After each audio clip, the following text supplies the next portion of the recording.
Bénir le Seigneur, je demande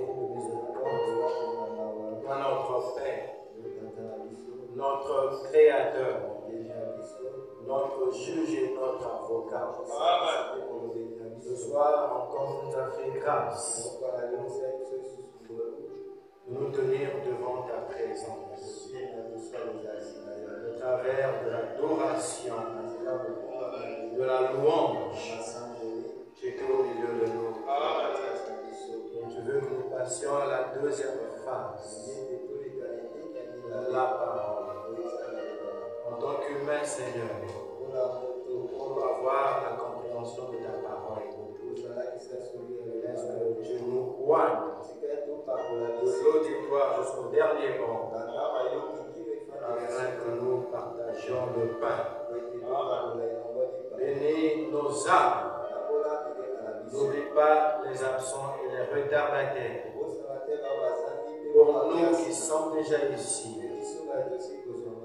donne-nous la fatigue et la distraction. Bénis tes enfants.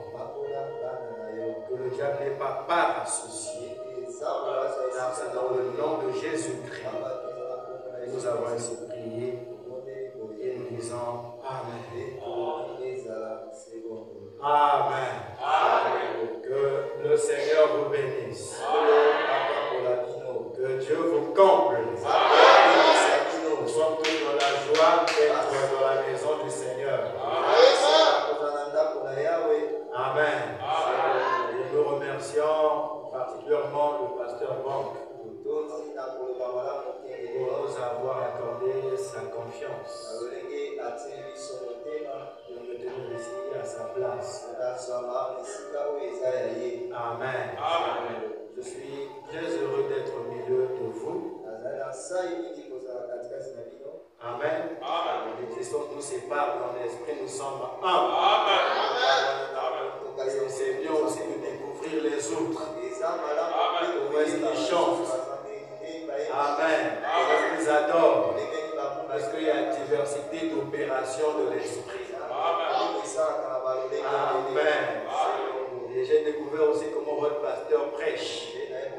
C'était hier. Amen. Et j'ai dit, mais c'est un grand et bon prédicateur. Dans la maladie, mais quand il a touché, j'étais même. J'avais envie de venir pleurer à la chair le dimanche. C'est la vérité. Une présence très forte. J'ai dit, mais dans un coin reculé du Congo, dans la grande forêt de la Sangha, il y a des fils et des filles de Dieu.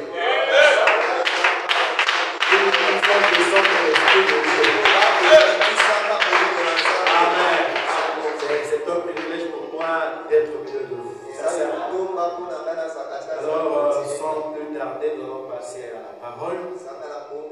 Et ce soir, Dieu a mis dans mon cœur de parler de la marque de la bête. Parce que quand j'étais à Ouesso, le pasteur Delphin, dans la tourmente, il cherche les papiers de l'église. Il dit on va fermer les églises, il faut les papiers. Il dit ça c'est lié au sujet de la marque de la bête. C'est d'actualité. Parce que même à Kinshasa, il y a eu des problèmes là-bas. Nos pasteurs du message ont été obligés de trouver les diplômes de théologie en toute urgence. Et ça a créé des débats dans le milieu du message, vous le savez. C'est ça le grand sujet de la marque de la bête. Est-ce que c'est déjà le début de la marque de la bête? Amen. Frère Branham me dit que la marque de la bête est l'un des plus grands sujets de la Bible. La Bible a des grands sujets, comme l'enlèvement, les 7 sceaux, les 62 semaines de Daniel. Mais la marque de la bête, elle fait partie des grands sujets de la Bible. C'est Branham qui le dit. Et Branham dit nous devons en parler. Parce que c'est un sujet du temps présent. Amen. Branham dit beaucoup en ont parlé, mais de manière superficielle. Mais lui, en tant que le pasteur de l'âge, C'était à lui d'apporter l'enseignement sur la marque de la bête. Dans sa profondeur, dans sa longueur. Amen. Alors nous allons prendre nos Bibles. Dans Genèse chapitre 3. Le verset 1. Il est écrit: le serpent était le plus rusé de tous les animaux des champs que l'Éternel Dieu avait fait. Il a dit à la femme: Dieu a-t-il réellement dit, vous ne mangerez pas de tous les arbres du jardin? Amen. Nous parlons de la marque de la bête, mais nous repartons de la Genèse. Et là-bas, nous avons vu que le serpent était un animal. Et animal veut dire bête. Donc nous avons lu ce verset pour qu'on retienne une chose: le serpent est une bête. Amen. Genèse 4, verset 1. Amen. Genèse 4, verset 1. Adam connut Ève, sa femme. Elle conçut et enfanta Caïn. Et elle dit: j'ai formé un homme avec l'aide de l'Éternel. Amen. Que Dieu bénisse la lecture de sa parole. Amen. La marque de la bête. Alors nous savons que les gens ont une opinion, comme dit Branham, à propos de la marque de la bête. Et pour nous, ici au Congo, nous avons vu les films des Nigériens, Karachika, où il y a des 666 sur le front. Et pour eux, c'est ça la marque de la bête. Il y a des gens qui ont vu ce film-là, 666. Alors, qu'est-ce que la marque de la bête? Est-ce que c'est un signe numérique, 3 chiffres, 6 et 6 et 6? Comme inscrit au front et sur la main, comme dans les films. Non, c'est faux, ce n'est pas cela. Parce que nous sommes dans le message. Et pour nous, le message apporte la véritable interprétation de la Bible. Est-ce que quelqu'un dit amen à ça? On a dit la marque de la bête. Est-ce que c'est ce que nous suivons sur YouTube? Sur Internet, quand il s'agit des projets des Illuminati, ils veulent introduire des puces dans le cerveau des gens pour les contrôler. Et quand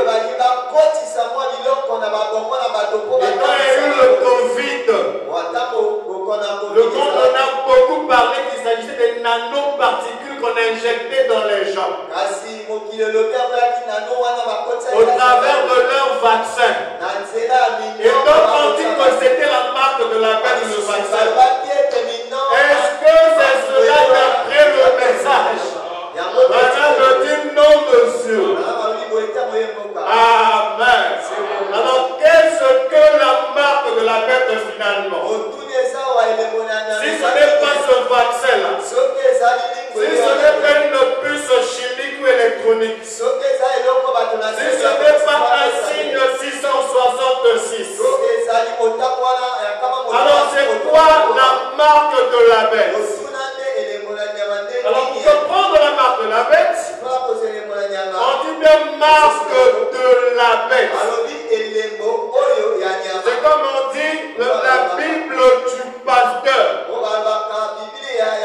Donc c'est la Bible qui appartient au pasteur.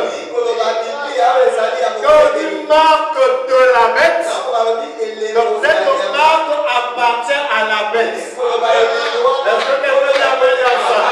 Alors, donc on doit comprendre qu'est-ce que la marque et qui est la bête. Est-ce que quelqu'un dit amen? Est-ce qu'on peut avancer? La marque c'est quoi? Alors maintenant on dit que la marque c'est un signe. C'est un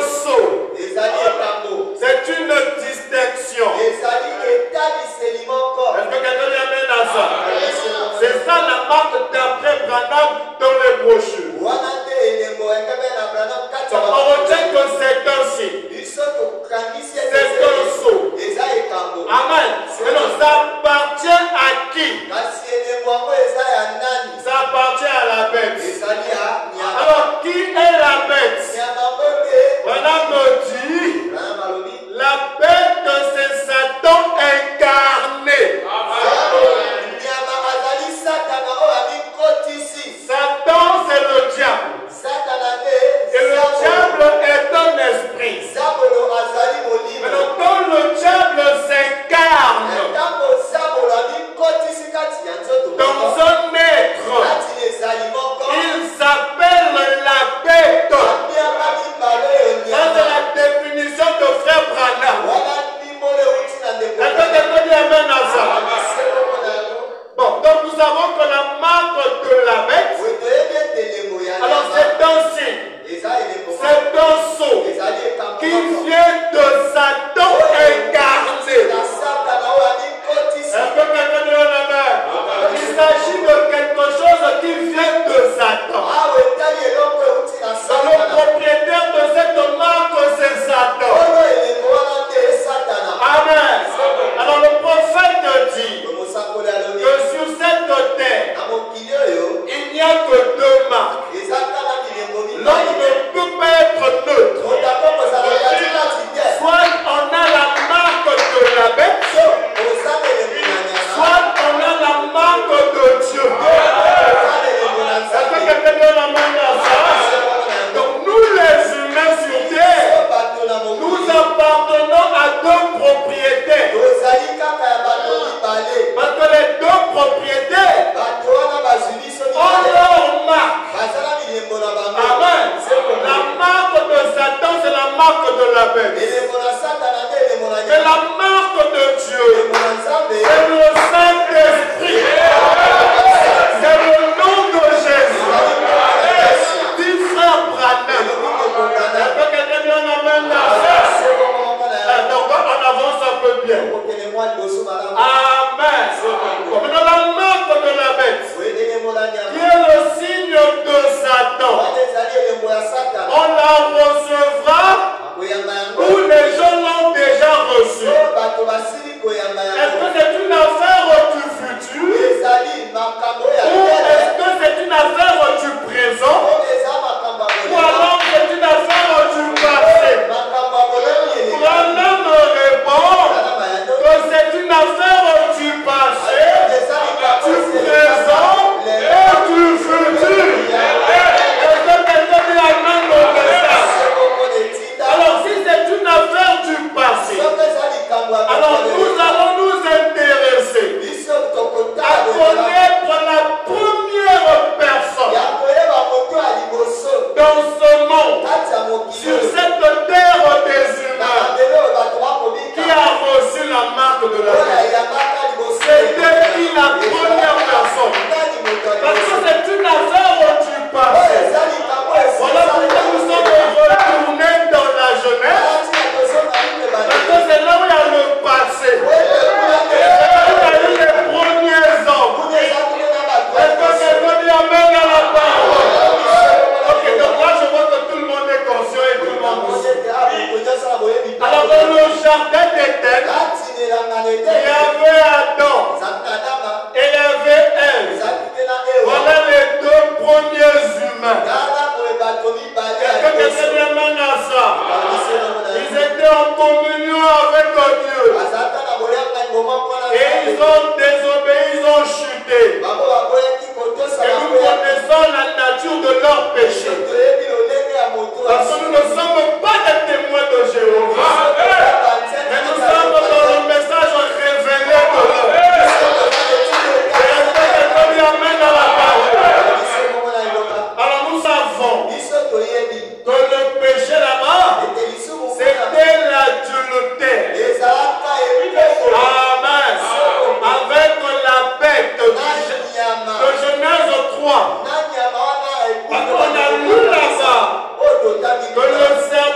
avec sa femme Ève.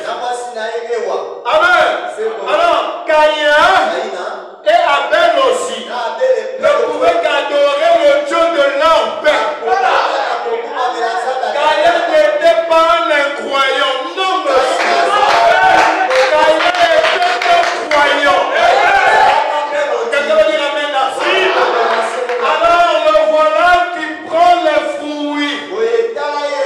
Quand il en parle des fruits, mais nous avons le prophète. Et dans le message, tous les symboles et les mystères sont révélés. Quand on parle des fruits de Caïn, nous devons savoir c'était quoi. Parce qu'avec le message, on doit savoir. C'est la grande connaissance au temps de la fin. Alors Caïn a pris les fruits. On va lui faire voilà, c'était quoi? Il a mené, donc il repart, regardez bien. Ils sont dans le pays d'Éden. Ils ne sont plus dans le jardin d'Éden. Mais dans le jardin d'Éden, il y a l'arbre de vie. Il y a une porte d'entrée. Et il y a des chérubins avec les épées. On ne peut plus repasser là-bas. Caïn et Abel le savaient que la vie éternelle était dans le jardin. Mais eux, ils étaient en dehors du jardin. Voilà pourquoi pour aller adorer Dieu, ils se sont dirigés vers le jardin. Ils se sont rapprochés du jardin. Et Branham me dit que le jardin d'Éden, c'était à l'est du pays d'Éden. Et ils ont marché pour aller à l'est.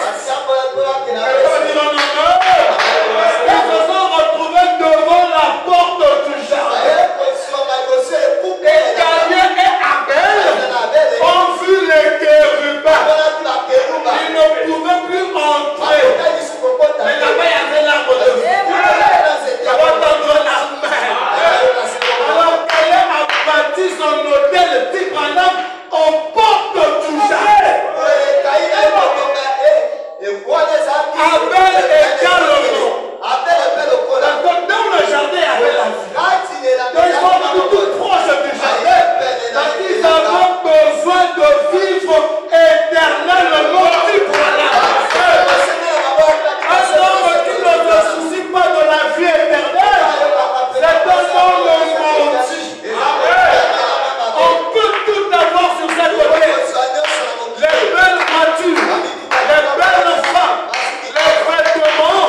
Mais si on ne cherche pas la vie éternelle, on a manqué le but.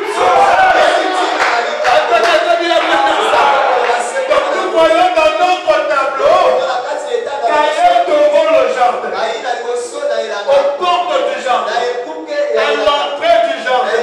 Il a bâti son hôtel de pierre. Amen. Et il a pris les fruits. Madame, c'était quoi? Madame nous dit les liscala. Les liscala. Ce sont les plus belles fleurs du monde d'après Branham. Donc Caïn a pris les plus belles fleurs. Il a déposé sur son hôtel de pierre. Qu'est-ce qu'il a encore repris? Branham me dit les pommes. Donc les fruits. Il a déposé. Qu'est-ce qu'il a encore repris? Les portirons. C'est quoi les portirons? Ce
l'autel. Et il a tranché le cou, la gorge. Et le sang a giclé sur Abel. Et le mouton est en train de mourir en bêlant. Et voilà ma vie. C'est Dieu de parler au monde. C'était la préfiguration que Jésus qui devait parler au monde.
sur Caïn,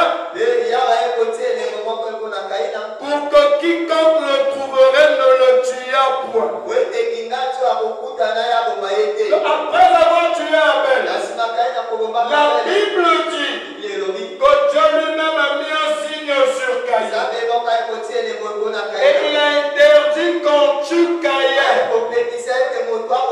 Amen. Il a interdit à qui? À Adam et à Ève. Et aux autres enfants que Adam et Ève avaient eu. Et pendant me dit, Adam et Ève ont laissé Caïn tranquille. Ils n'ont pas vengé Abel.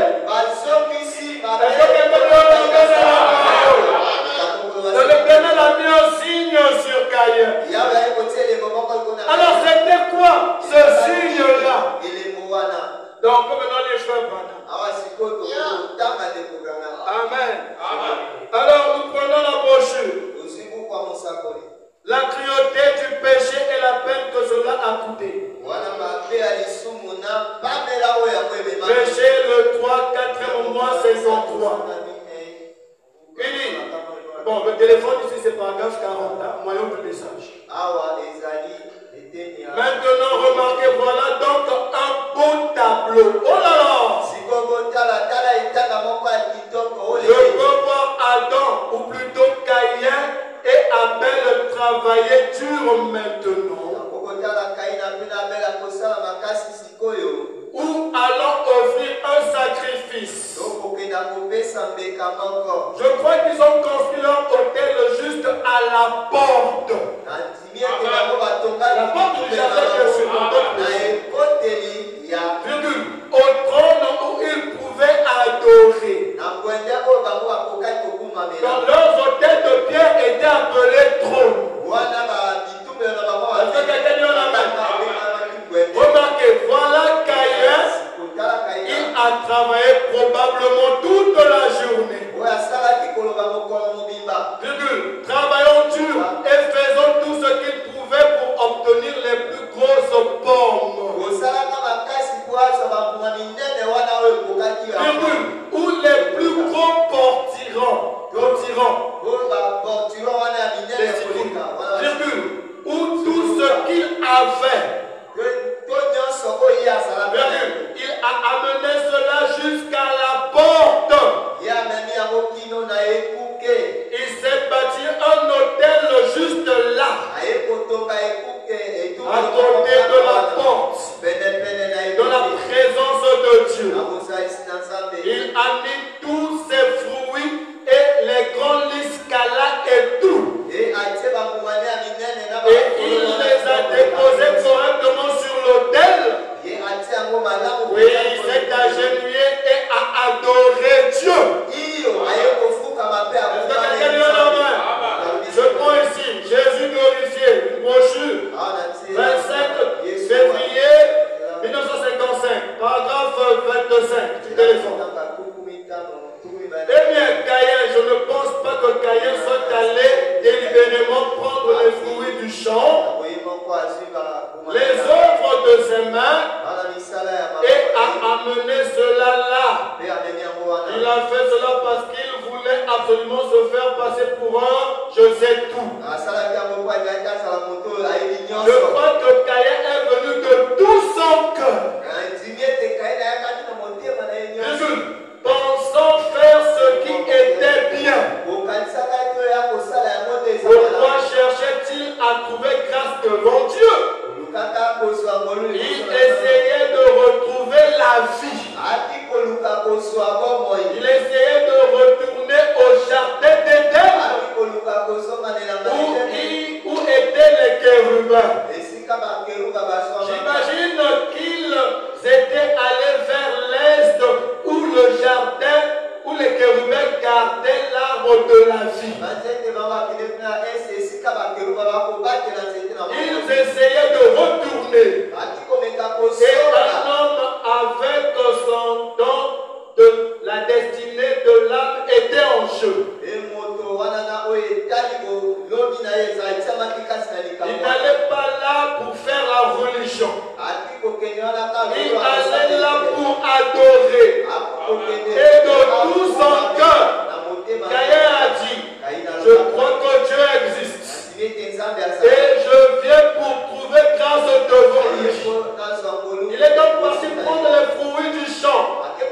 il avait cultivé. Et il les a amenés et les a déposés là. Peut-être qu'il a mis là le grand Liscala et de belles fleurs tout autour et a reculé. Oh, nous pourrions dire quelque chose ici concernant une belle nature.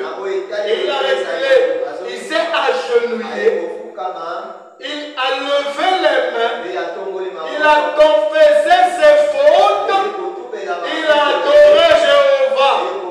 Et Jéhovah a secoué la tête pour dire non. Donc Caïn a confessé ses fautes. Mais Jéhovah a dit non à son enfant. Est-ce que quelqu'un dit amen à la parole? On a approché la marque de la bête de 61 au paragraphe 70 du téléphone. Quand Dieu a parlé à Abel, ou a parlé à Caïn, il a dit, va simplement là et adore comme ton frère. Apporte un agneau. Ça c'est Dieu qui corrige Caïn. Il dit pas les fruits. Apporte un agneau. Est-ce que quelqu'un dit amen à Frère? Apporte un agneau. Agenouille-toi ici et adore comme ton frère. A-t-il dit, tu agiras bien. Fais comme ton frère. Tu seras un homme. Mais il n'a pas voulu faire cela. Caïn, il a dit, c'est la meilleure offrande que je puisse offrir. C'est d'apprendre ou à laisser. Et il a été marqué et il a quitté la présence de Dieu. Donc il a imposé à Dieu les fruits. Et le prophète dit, l'esprit qui était sur Caïn existe aujourd'hui sur les gens. Et ils se comportent de la même façon que leur père Caïn. Quand vous voyez une femme monter à la chair et prêcher la parole, elle a le même esprit que Caïn. Parce qu'elle sait que Paul défend que les femmes parlent dans les assemblées. Elle a lu ça dans la Bible. Mais elle vient imposer son ministère à Dieu. C'est comme les femmes prêchent. C'est Caïn moderne qui dit à Dieu, accepte mon ministère de femme. Il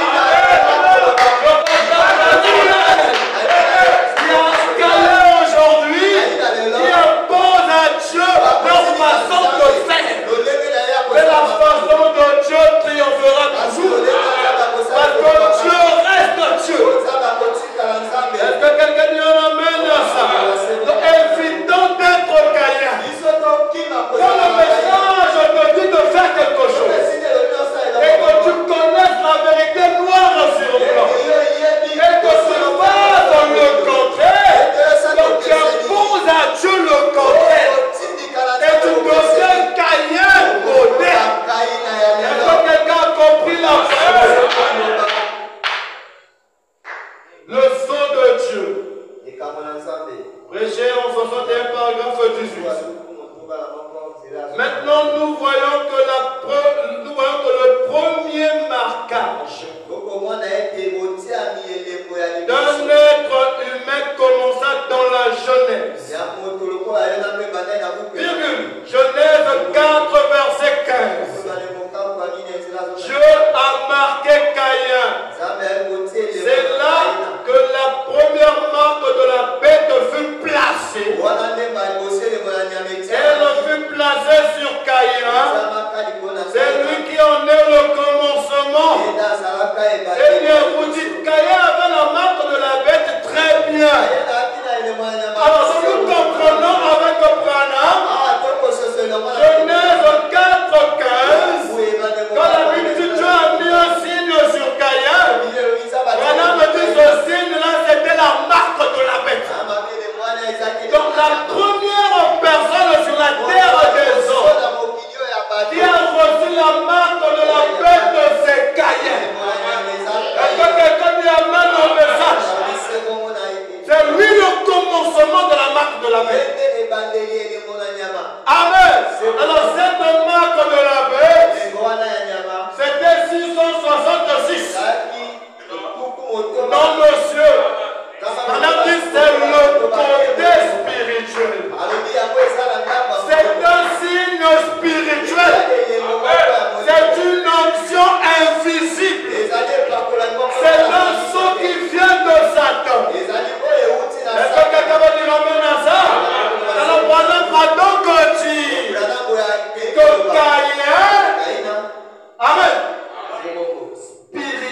le mot.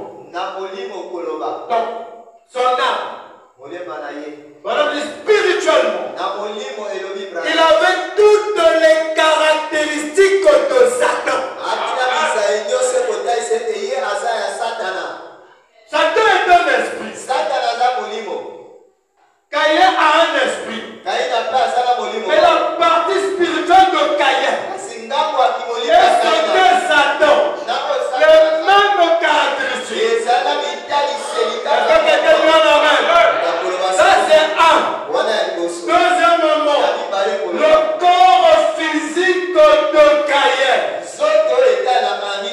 avec toutes les caractéristiques physiques du serpent qui a enceinté Ève. Il ressemblait au serpent ancien. Est-ce que quelqu'un va dire amen à frère Branham? Alors qu'est-ce que nous voyons? Amen. Satan est appelé bête. Là on commence à terminer pour ne pas prendre le temps. Satan c'est lui la bête. Mais la bête ou l'animal qui a enceinté Ève est aussi une bête. Mais Branham me dit que Satan s'était incarné dans l'animal qui a enceinté Ève. Et nous comprenons que la bête de Satan était dans la bête animale du papa de Caïn. Est-ce que quelqu'un dit amen à la parole? Satan c'est la vraie bête. Mais l'animal aussi est une bête. Mais Satan était incarné dans l'animal. La bête dans la bête. Au commencement dans le jardin d'Éden. Et ça produit Caïn. Est-ce que quelqu'un voit clair la bête? Amen. Quand Satan devient la bête, alors sa marque est apposée sur elle. Amen. Alors, nous comprenons que l'affaire de la marque de la bête a eu un commencement. Vous dites amen. Et à la fin des temps, on parle aussi de la bête de l'Apocalypse. Et la bête de l'Apocalypse, c'est aussi un être. Vous dites amen. Et on a le même tableau. Et Satan s'incarne dans cet homme. Cet homme-là, c'est le Superman de Satan. Cet homme-là, c'est le pape.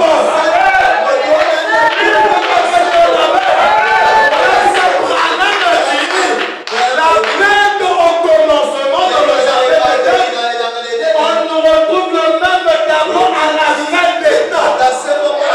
Satan dans un homme appelé le pape. Et quand Satan la bête s'incarne dans le pape, le pape aussi s'appelle la bête. Et on a la bête dans la bête. Et quand on a la bête dans la bête, alors la distribution de la marque de la bête se fait dans le monde. Est-ce que quelqu'un comprend la bête? Alors pour terminer pour ce soir, parce que je ne sais pas le temps, je ne sais pas que le temps j'ai. Amen. Quand Caïn a tué Abel, amen. Dieu a mis un signe. Et Caïn a quitté le pays d'Éden. Il a changé de pays. Amen. Quand il a reçu la marque, Madame dit il a quitté aussi la présence de Dieu. Et il devait changer de territoire. Parce que le territoire d'Éden était géré par Adam. Et il fallait qu'il s'en va dans le pays de Nord. Mais il ne va pas seul.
Caïn ne peut plus être à l'aise devant Adam avec sa marque. Est-ce que quelqu'un entend le voir quelque chose? Et Branham ajoute, il dit Caïn dans ce tableau-ci, il devient le type de la dénomination. Il devient le type de l'église organisée. Parce que le pasteur c'était Adam, la vraie église. Et quand il reçoit la marque par la désobéissance, il quitte le pasteur. Il quitte l'église d'Éden pour aller avec une femme. Et Branham précise que la femme de Caïn ne faisait pas partie de l'héritage de Dieu. Elle n'était pas une fille de Dieu. Elle était aussi la semence du serpent. Est-ce que quelqu'un est la main? Caïn fait avec cette femme pour former son monde. Alors ça veut dire pour Branham, les églises d'aujourd'hui ont vu le messager Branham. Ils sont même venus autour du messager. Ils ont même financé les campagnes de Branham. Ils étaient d'accord avec les guérisons de Branham. Mais quand Branham commence les enseignements, quand Branham prêche la semence du serpent, ils ont dit Branham, tu es un bon évangéliste. Mais tu es un mauvais enseignant. Et ils ont tourné le dos au message. C'était le test des églises pentecôtistes. Et quand ils ont abandonné le message, alors ils sont dans le tableau de Caïn. Parce que ils ont reçu la marque de la bête. Et ils sont allés vers une femme. Et cette femme, c'est Rome. Et le pentecôtisme a rejoint Rome. Dans l'écuménisme. Ils sont repartis dans leur vomissure. Est-ce que quelqu'un est en train de voir le tableau? Caïn quittant Adam, partant avec une femme. Ce sont les pentecôtistes qui fuient le message et qui embrassent le pape. C'est pour nous. Où irons-nous? Le message en les paroles de la vie éternelle. Même si ça condamne les minuscules, nous demeurerons dans ce message. Même si ça condamne le péché, nous vivrons dans ce message. Est-ce que quelqu'un dit un amen?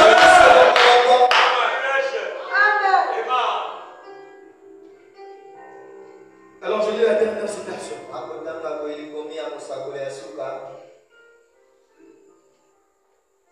L'église d'Éphèse. Là je lis Éphèse. Satan est toujours sur cela.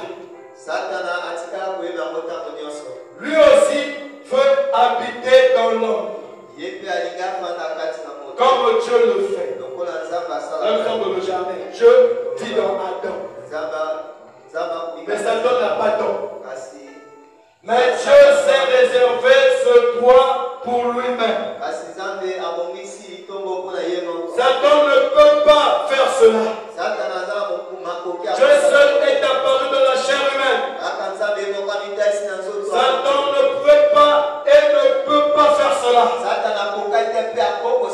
Il n'a pas le pouvoir de créer.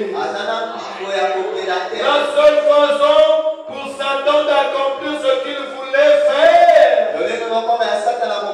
était d'entrer dans le serpent en Éden, tout comme il est entré dans les pourceaux à Gadara par le moyen des mauvais esprits.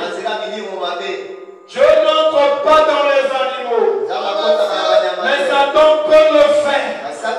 Et il le fait pour arriver à ses fins. Il ne pouvait pas avoir un enfant d'Ève directement comme Dieu l'a fait avec Marie. Il est donc entré dans le serpent. Puis il a séduit Ève. Il l'a séduite et à travers elle, Satan a eu indirectement un enfant. Caïn avait toutes les caractéristiques spirituelles de Satan. Et toutes les caractéristiques animales, sensuelles, charnelles du serpent.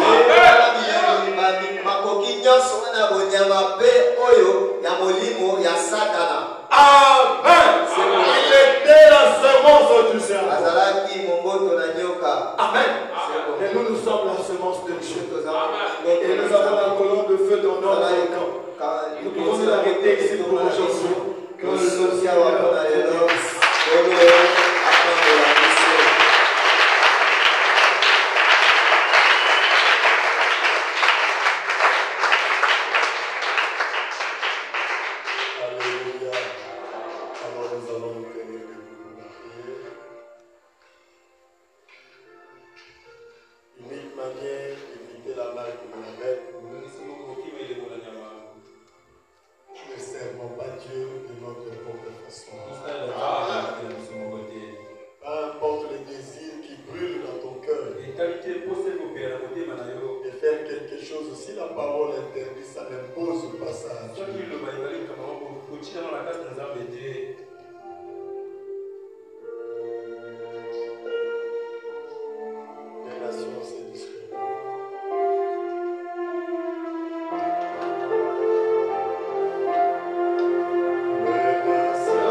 cœur. Tu refuses de marcher avec la vérité. De le servir. Il laissera le diable débarquer. Oh, on t'a dit génier. Le message, c'est le génier. La parole, c'est la liberté. La Bible dit, connaîtrez la vérité. Et la vérité vous affranchit.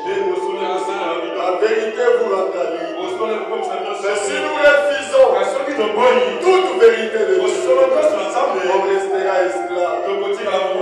On restera sous l'emprise de l'ennemi. Et quand le diable aura toutes les raisons que tu lui appartiens à jamais, il mettra son sceau. C'est qu'on appelle la marque de la bête. Et tu vas te retrouver avec cela. Et puis les miséricordes. C'est pour cela, mon frère, ma soeur, et moi-même, nous tous, et la chair au dernier temps, soyons soumis à la parole. N'imposons pas à Dieu notre façon. Dieu n'aime pas ça. Ne lui obligeons pas à accepter les choses qu'il n'avait pas prévues. Si tu découvres, enlève ça de ta façon.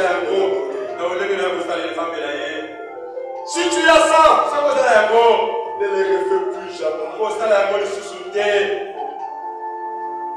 N'introduisons rien.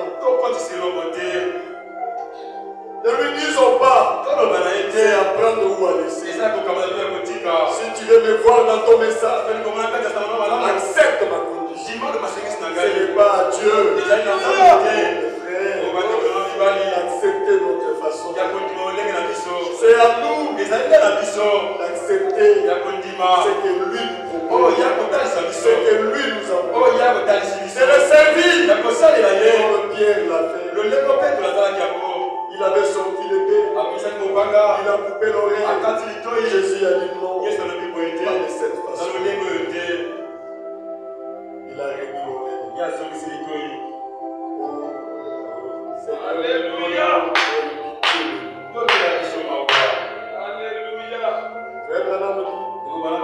Même prêcher la parole. Il dit nous lui avons même imposé notre façon.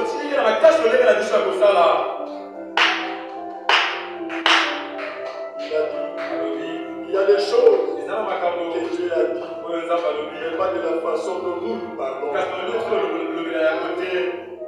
Et l'Église a accepté notre façon. Seigneur Jésus, je me réponds. Je vais répéter tout simplement ce que disent les bandes de l'église. Nous ne mettons pas. C'est ce que tu as fait. L'unique manière d'aider ton peuple, c'est de répéter exactement ce que c'est. C'est à ce moment-là on arrivera à faire des matériaux que toi tu utiliseras pour placer dans ton corps. Nous invitons les Capricornes de venir continuer par amour et prier.